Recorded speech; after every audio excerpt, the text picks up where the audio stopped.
Hello, yeah, hi everyone. So today in this series, we'll be talking about an instrument called employee stock options. Employee stock option are the most prevalent instruments that being issued to the employees in order to provide a certain sense of ownership to the employee. So what the companies are doing, they are creating the pool of options, and out of the pool of options certain options are granted to the employee. So it is majorly like the employer is saying to the employee that you work along with me for certain number of years, you provide a commitment of yourself towards the organization, and the organization will reward you with the certain options which later you can convert into an equity shares. So today it is majorly like a right that being provided to you, but that right you can today the employer is actually acknowledging that you are being providing a right, and that right you can later on avail by converting those options into an equity shares. So there is a terminology called grant, then there is a vest, and then there is an exercise of the options. Okay, so let's discuss one by one.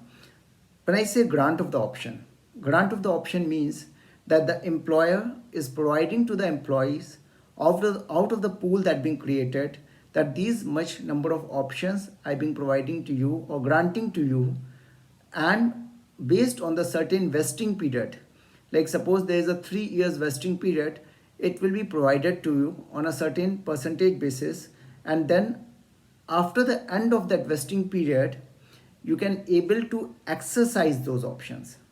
So what I mean by exercise of options, like you can able to convert your options into an equity shares. So what is the beauty of the instrument we need to understand, like the what the employee is actually getting out of it. Employees are getting shares at a later point of time, at the point of exercise, but the exercise price is actually pre-decided.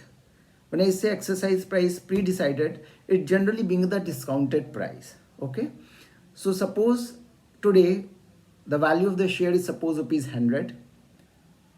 So now the employer is providing the option to the employee, the exercise price, that is the price which the employee has to pay to the employer, maybe suppose 10 rupees, 20 rupees, or a certain discounted price from rupees 100, or it may be free of cost. Okay, now the question from the accounting side that arises is that you are paying the that you are getting the certain options from the employer at a certain discount, but who is bearing the burden of this discount?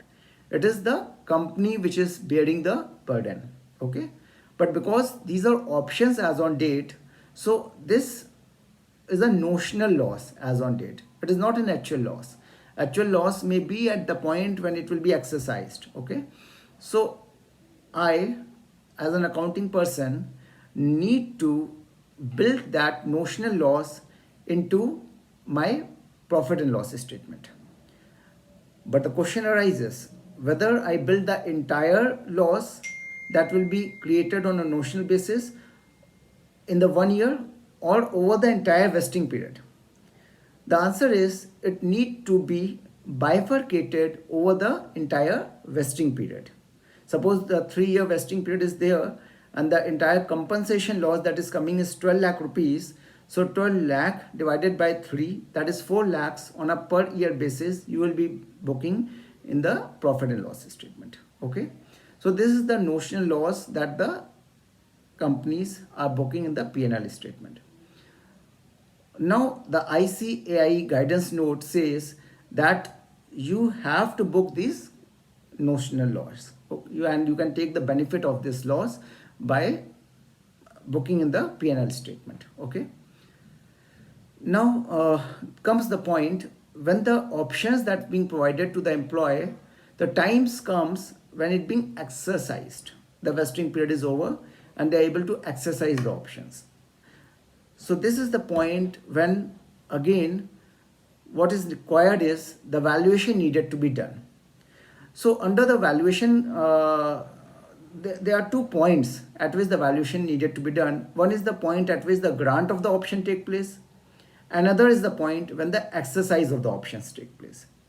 For the grant of option, the valuation can be done by a chartered accountant, by any consulting firm, or by anybody who, even the auditors also at times do that valuation. Okay, but when at the time of the exercise of the options come, this valuation needed to be done mandatory by a merchant banker.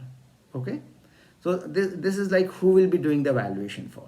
Okay, now the question arises that when I saying the value of the shares, the value of the shares may be suppose rupees 100. Is the value of the share is the value of the options?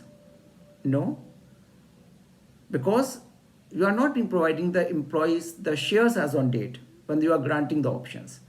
So what I need to look at, I need to look into the call option valuation price, that what is going to be the notional loss based on the call option price.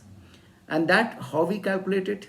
We calculate it on the basis of the Black-Scholes methodology, which talks about the option valuation, the call option price, and that is a price which is the price for the options.